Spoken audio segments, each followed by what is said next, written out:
question is, how does he know who to block? And this is the concept that has really helped us. We say on our off tackle play, this guy is the quarterback of the play, not him. And when I say quarterback, he's the guy that comes up and he's got to look at the defense from this gap to this gap and decide, are we going to double team? And then two, if we are going to double team, who am I going to double team with? The guard or the tackle, okay? The rule we give him is this. Rule number one, if there's a guy in every gap to this side, we can't double team. We got to block our inside gap, okay? Most often we don't see that. You guys might see somebody that goes like gap 8 or 10-1 and puts everybody on the line. All right, we don't see, maybe on the goal line we'll see that, okay? More often than not, he's going to have one or two guys on the line of scrimmage.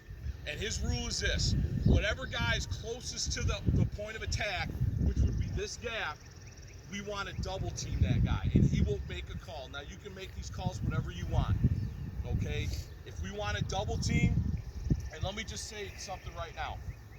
I think at your level, don't attempt to do combination blocks. You guys understand what a combination block is? That's where these two guys double a defensive lineman, and then this guy goes off to a linebacker, okay?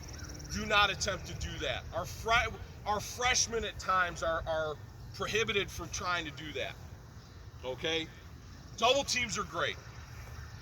Double teams are great.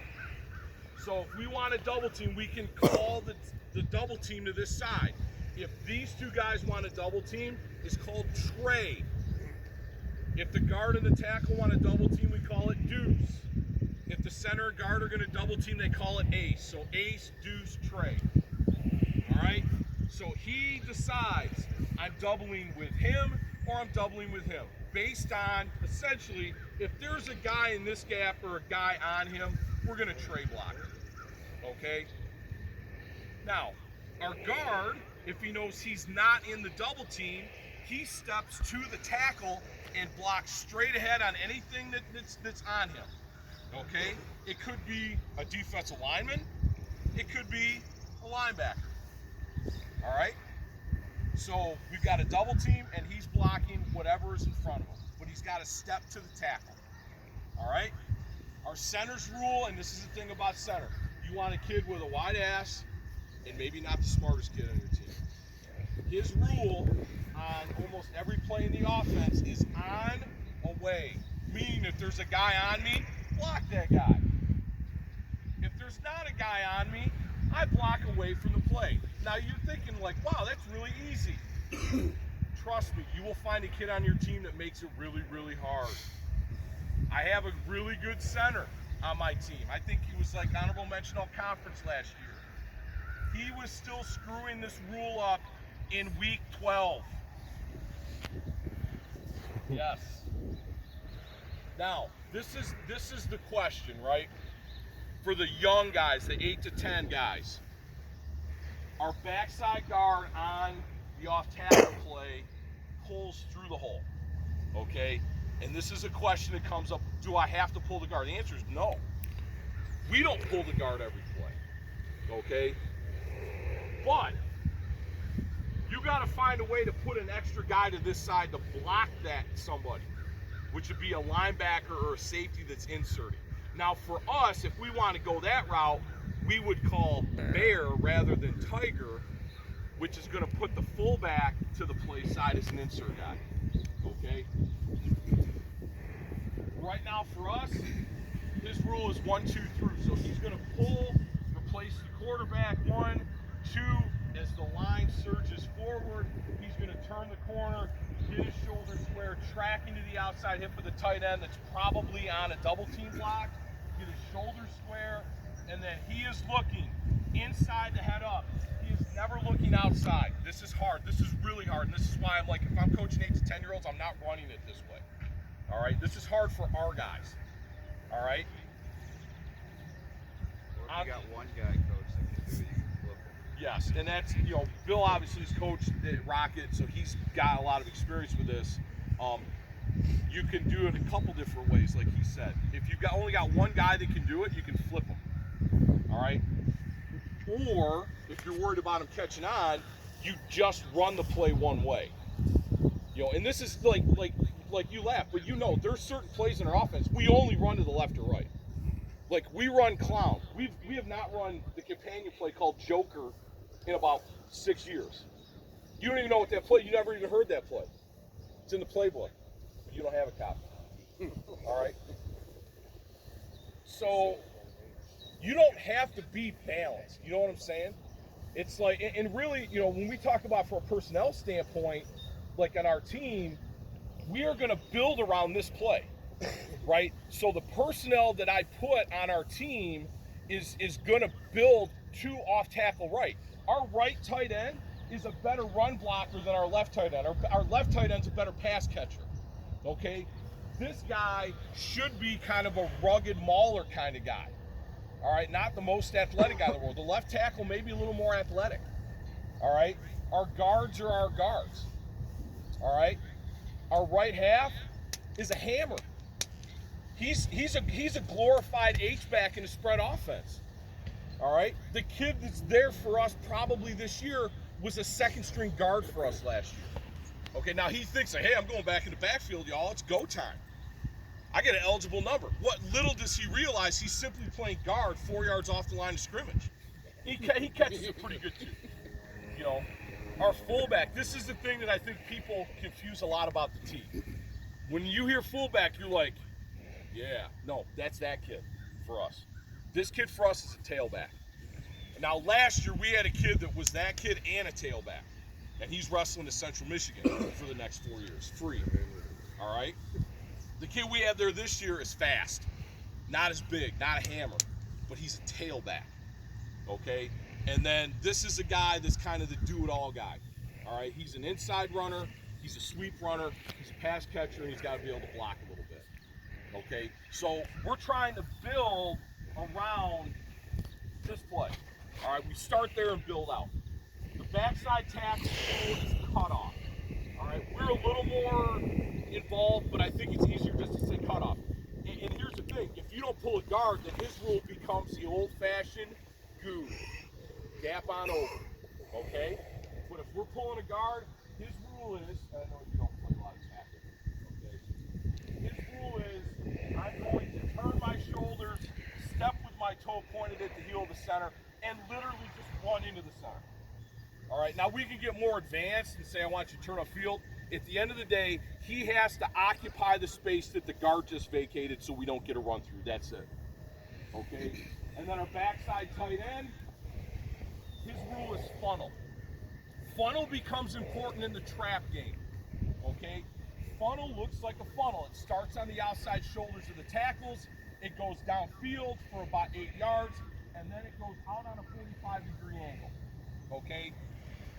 When we talk about the fullback and where he's running the ball, he's supposed to run the ball in the funnel. Like if you have a fullback that gets the ball in trap and runs to the sideline, find another kid. Okay, that's not good. But we tell him, you're in the funnel. Go block somebody at the third level. You're probably going to be a touchdown block. Okay? Now, backfield. Tiger. We got a double team. We got line search. We got a pulling guard. All right? His job is what we call J-block. This is really, really hard. Okay? Why? Because the teams that we play have discovered if you put a war daddy right here in what we call a 7 technique, war daddy to us in our league 6'2", 225 to 240. Okay? And when that dude goes inside and he comes to block me, I come and I dive inside and I take this shoulder and put it right in his thigh board. Okay? Borderline illegal. That's the type of stuff the West Ottawa used to do, right, Coach? Right. Yeah. All right? And they're going to come in and they're going to try to spill the ball. Which good for them.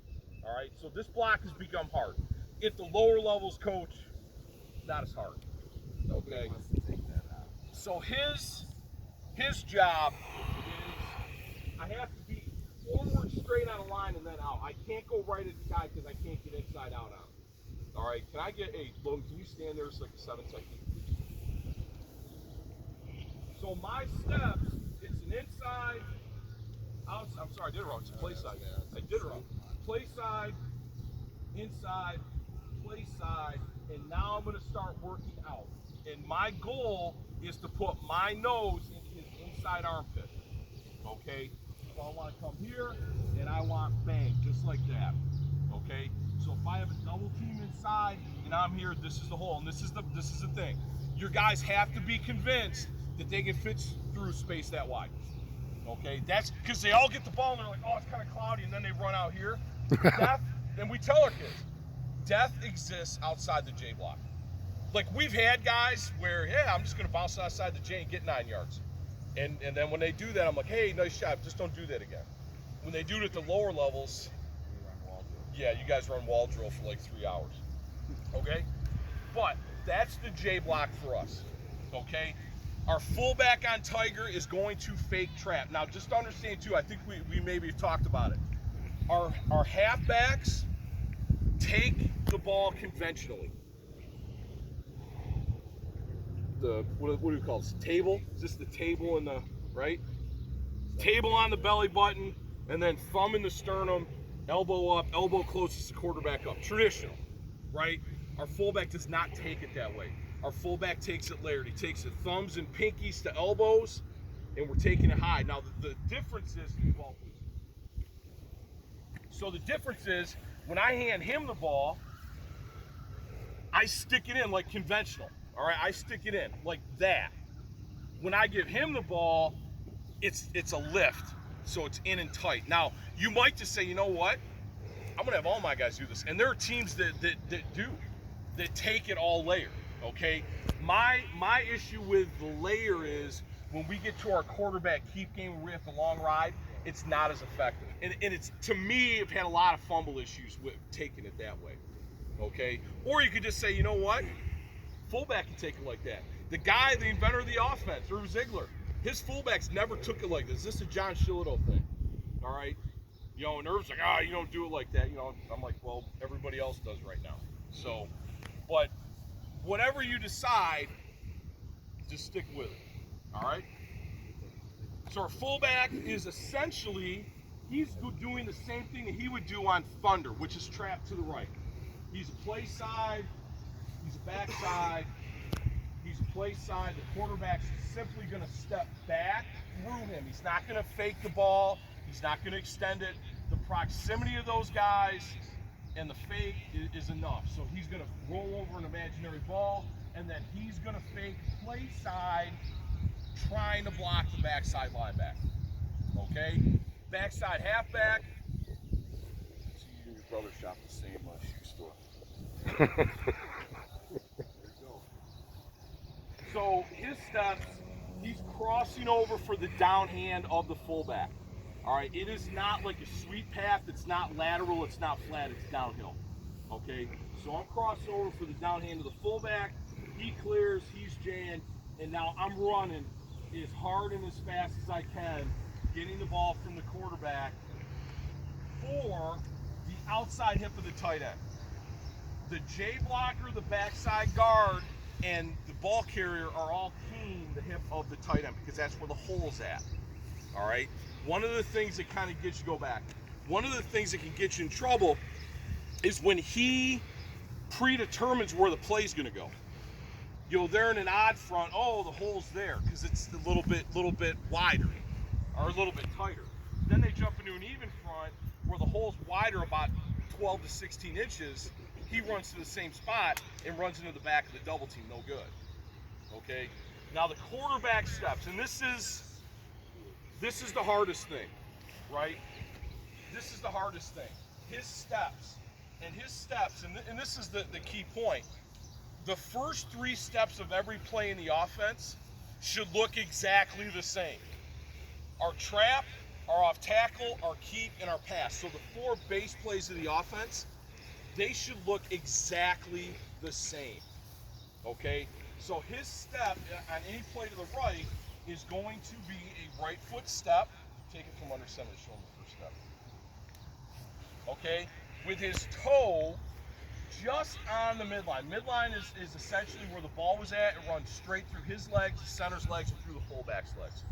He wants to be here with his toe just on the midline on his first step, then the second step is going to come through, and he's going to end up straddling the midline. Okay. The other thing, and this is something you guys might not get to, we want his feet staggered.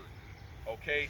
We want the play side foot back slightly from his backside foot. The reason for that is when the halfback comes through, I've created space for the halfback. All right, how many guys have run this and your quarterback keeps tripping your halfback, or they keep running into each other? This is the reason why. Because he comes square, now come through here, run the same path. You can't. You're going to run into my knee. Okay, so we want our guys to have that foot slightly staggered back. We're going to insert the ball. We're going to insert the ball, hand it to the halfback. We want to ride and pick up the foot. Can he do that? Can he pick it up and ride? All right. Okay.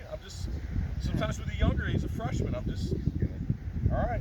Bend it up, QB. Okay. So we're going to pick it up. We're going to ride it. We're going to hand it. And then here's the thing. Our quarterback off the ride